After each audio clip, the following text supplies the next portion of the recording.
የሲኦል እሳቱን ስቃዩን እያየች ለፍጥረታት ሁሉ ስንት ንብረት ይጠፋል፣ ስንት ጊዜ ይገደላል።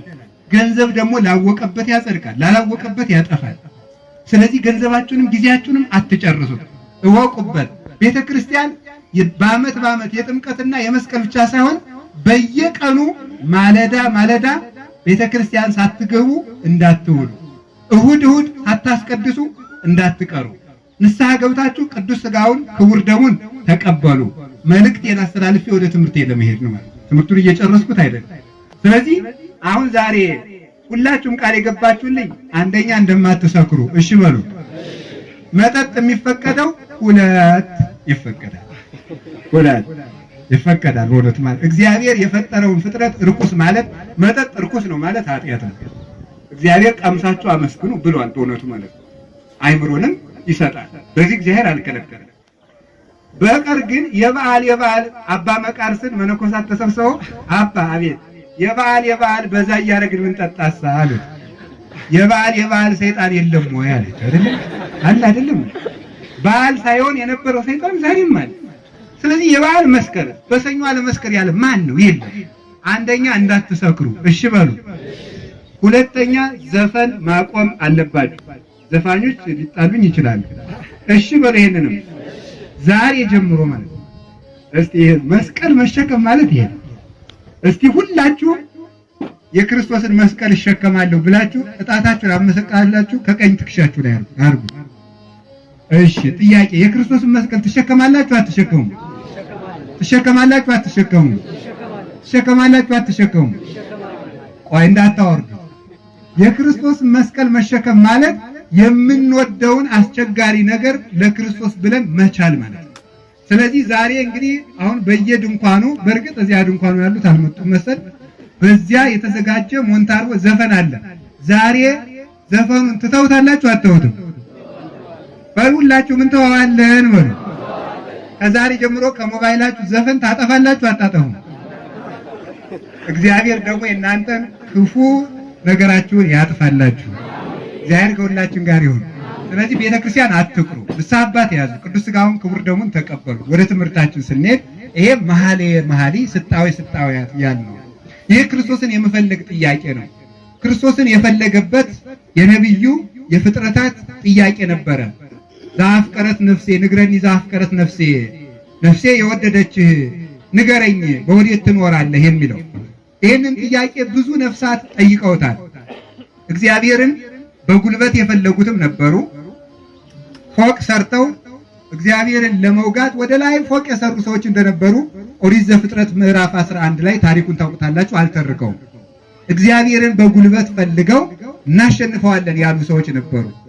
እነዚህን ሰዎች እግዚአብሔር ግንባቸውን አፍርሶ ባቢል በሚባል ነፋስ ግንቡን ስላፈረሰው ከተማይቱ ባቢሎን ተብላለች። ባቢሎን ማለት ድብልቅልቅ ማለት ነው።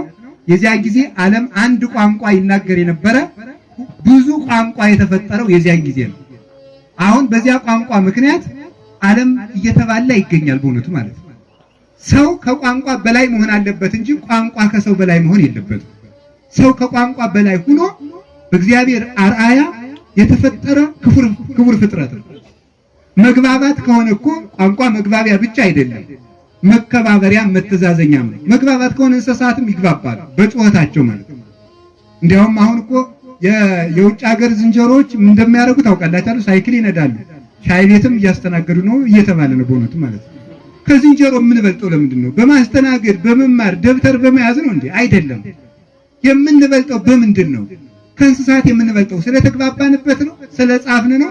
ስርዓት የሰው ልጅ ከእንስሳት የሚለየው ስርዓት ያለው ቋንቋ በመናገሩ ፊደል በመቅረጹ ስርዓተ ጽሕፈት በማሟላቱ የሥነ ጽሑፍን ሕግ በማሟላት አይደለም። የሰው ልጅ ቋንቋ አለው የሚባለው የሰው ልጅ ዋነኛ ቋንቋው ፍቅር ነው። ያንን የያዘ ሰው ትክክለኛ ቋንቋ አለው ማለት ነው። ምንም ነገር ከሰው መብለጥ የለበትም። ቋንቋ ሊሆን ይችላል፣ ገንዘብ ሊሆን ይችላል፣ ስም ሊሆን ይችላል፣ መሬት ሊሆን ይችላል። ማንኛውም ነገር ከሰው አይበልጥም። የመጨረሻው ክቡር ፍጥረት ሰው ነው። ቤት ተሰርቶ ከቤቱ ራስ ላይ ጉልላት እንደሚደረገው እግዚአብሔር 6 ቀን ፍጥረት ፈጥሮ የፍጥረት ጉልላት የሆነውን ሰውን መጨረሻ የፈጠረው ለዚህ ነው። ከፍጥረት ሁሉ የበላይ ንጉሥ ሰው ነው። እግዚአብሔር የሞተ ለሰው ነው። ሰማይ የተፈጠረ ለሰው ነው። ውሃ የተፈጠረ ለሰው ነው። መሬት የተፈጠረ ለሰው ነው። አራዊት እንስሳት የተፈጠሩ ለሰው ነው። ሰማይ የተፈጠረ ለሰው ነው። ሰው ከሁሉ ነገር በላይ ነው። አሁን ዓለም የሚበላላበት ምክንያት ከሰው ይልቅ ቁሳቁስ በመወደዱ ምክንያት ነው። ከዚህ የተነሳ ተመልከቱ፣ ሰዎች በቋንቋ እንዲለያዩ ያደረጋቸው እግዚአብሔርን በጥጋብ ይፈልጉት ስለነበር ነው። በልክ እግዚአብሔርን በፉክክር ጸሎት የፈለጉት ነበሩ። እነዚህም አላገኙትም። ማኒ የሚባል አንድ ሰው ነበረ። አንድ አህያ ነበረው፣ ጠፋው። ጸሎተኛ ሰው ነው። አህያዬ ካልተገኘ እግዚአብሔር የለም ማለት። እግዚአብሔር ደግሞ የልክ ጸሎት ስለማይወድ አህያውን ጠፍቶ ቀረ። ከዚያ በኋላ ምን ሆነ ማለት ነው? ይሄ ሰውዬ እግዚአብሔር የለም ብሎ ካደ፣ እሱንም መሬት ተከፍታ ዋጠችው። እንዲህ ካላደረገ እግዚአብሔር የለም ብሎ ሲያስተላልኩት በልክ እግዚአብሔር አይገኝም፣ በጉልበትም እግዚአብሔር አይገኝም። በማስመሰል እግዚአብሔርን የፈለጉት ሰዎችም ነበሩ። ቃየልን የመሰለ ሰው ማለት ነው። እንክርዳድ አቅርቦ እግዚአብሔር አይበላው ምን ያደርግለታል ብሎ እንክርዳድ አቅርቦ እግዚአብሔርን የፈለገ ሰው ነበረ። ወደዚያም እግዚአብሔር አልተመለከተም። እንክርዳድ የሚባለው ክፉ ነገራቸውን ጨምረው ሰብስበው ቤተ እግዚአብሔር የሚገቡ ሰዎች ናቸው። በዓለም ያለ ተንኮላቸውን ለቤተክርስቲያን ይጠቀሙበታል። ቤተክርስቲያን ለማጥፋት እዚያ የሚጎነጉኑትን ምክር እዚህ ይመጡበታል። ሰዎች ዘረኝነታቸውን ይዘው ቤተክርስቲያን ይመጣሉ። ሌብነታቸውን ይዘው ይመጣሉ። ዝሙታቸውን ይዘው ይመጣሉ። ማጭበርበራቸውን ይዘው ይመጣሉ። በኖህ መርከብ ውስጥ እባብም ነበር፣ ርግብም ነበረች። ታውቃላችሁ አይደል? በኖህ መርከብ ውስጥ እባብም ነበረች፣ ርግብም ነበረች፣ ዘንዶም ነበር፣ በሬም ነበር፣ ላምም ነበር። ቤተክርስቲያን የኖህ መርከብ ናት። እንደ እባብ ተንኮለኛ ሰውም አለባት፣ እንደ ርግብ ደግ ሰውም አለባት። ሁሉም የሚኖርባት ናት። ሁሉም ግን ቤተክርስቲያን ሳትጸየፍ አስጠግታው ትኖራለች፣ ገመናውን ሸፍና። ስለዚህ እንደ ቃየል በማስመሰል እግዚአብሔርን የሚፈልጉ ሰዎችም ነበሩ። በጥያቄ በጸሎት ግብር ገብተው በትህትና እግዚአብሔርን የፈለጉ ሰዎች ነበሩ። የሁሉ ነገር ምንጭ እግዚአብሔርን መፈለግ ነው። ሰዎች ጤና ከመጠየቃቸው በፊት የጤና ባለቤት እግዚአብሔርን ማግኘት አለባቸው። ሰላም ከመፈለግ በፊት የሰላሙን ጌታ እግዚአብሔርን መፈለግ ይገባል። ሀብት ከመጠየቅ በፊት የሀብቱን ባለቤት እግዚአብሔርን መጠየቅ ይገባል። ትዳር ከማፈላለግ በፊት ትዳር የምትሆን ባለትዳር የሚሆን ወንድን ሴትን የፈጠረ እግዚአብሔርን ማግኘት ይቀድማል። ከመሾም በፊት የስልጣንን ጌታ ማግኘት ይቀድማል። እንዲህ የሆነ እንደሆነ መንግስት ሳትፋለስ እስከ ፍጹም ትኖራለች ማለት ነው። ያለ እግዚአብሔር ፈቃድ የሚሆን ነገር የለም። ጊዜ ይኖራል እንጂ እግዚአብሔር የማይለውጠው ነገር የለም። ሁሉን አሳልፎ ይኖራል።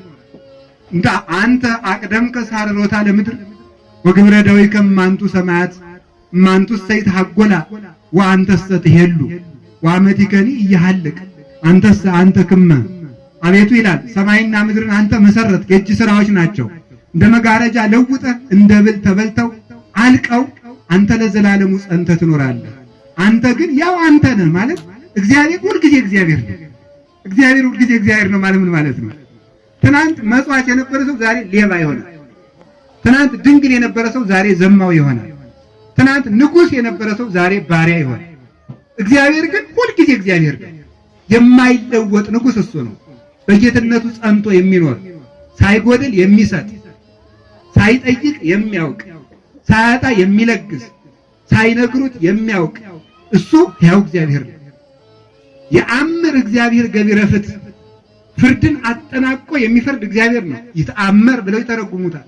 ይተአመር እግዚአብሔር በገቢረ ፍትሕ እግዚአብሔር ፍርድ በመፍረዱ የታወቀ ነው። በፍትሑ ይታወቃል። እንደሱ ያለ ፈታሂ በጽድቅ ኮናኒ በርድ የለም። ስለዚህ እግዚአብሔርን የሚፈልግ ሰዎች እረፍትን ያገኛል። ሌሊት ተቀን ሊቁ ቅዱስ ዮሐንስ አፈወርቅ ደጋግሜ እንደምናገረው ዕቃ የጠፋንን ያህል እንኳን እግዚአብሔርን ብንፈልገው ምንኛ መልካም ነበር ይላል። ዕቃ የጠፋንን ያህል እንኳን እግዚአብሔርን ብንፈልገው። ሰው የገዛ ሞባይል እኮ ቢጠፋው እኮ ቤቱን በሙሉ ገለባብጦ ነው የሚፈልገው። እግዚአብሔርን ሳናገኝ ግን ውለን እናድራለን። እግዚአብሔርን በማጣታችን ነፍሳችን ደግሞ ጥያቄዋ አያርፍም። ሁልጊዜ ሰው አይረካም። ስለማይረካ ነው ይገላል፣ ይቀማል። ተሹሞ መሾም ይፈልጋል። አግብቶ ማግባት ይፈልጋል። ይዞ መያዝ ይፈልጋል። ሰው ለምንድን ነው ልቡን ማያርፍለት ካላችሁ የልብ ማረፊያ እግዚአብሔር ስለሆነ ነው። እስመ ዘባህቤከ ተመልከቱ፣ በአንተ በእግዚአብሔርነትህ በጌትነትህ ነጽሮተ ኩሉ ነባቢያን የአረፍ ነጽሮተ ኩሉ ነባቢያን ማየት የሚፈልግ ሁሉ የማየት ጥማት የፈለገ ሰው አንተን አይቶ ያርፋል። መስማት የፈለገ ሰው አንተን ሲሰማ ያርፋል። ማግኘት የፈለገ ሰው አንተን ሲያገኝ ያርፋል ይላል። እግዚአብሔርን ማግኘት የክብር መጨረሻ ነው። እግዚአብሔርን ማግኘት የዘውድ መጨረሻ ነው። ሌሊት ተቀን እግዚአብሔርን ፈልጉት። ቅደም ተከተሉን አናዛበው። በልቶ ከመጣተው ይውላችሁ ጋግሮ መዝራት ነው ዘርቶ መጋገር ነው የሚቀድም። እስኪ ተናገሩ እስኪ በሉ ንገሩኝ። እንጀራውን ብትዘሩት ይበቅላል። ስለዚህ ከምንፈልገው በፊት እግዚአብሔርን እንፈልግ።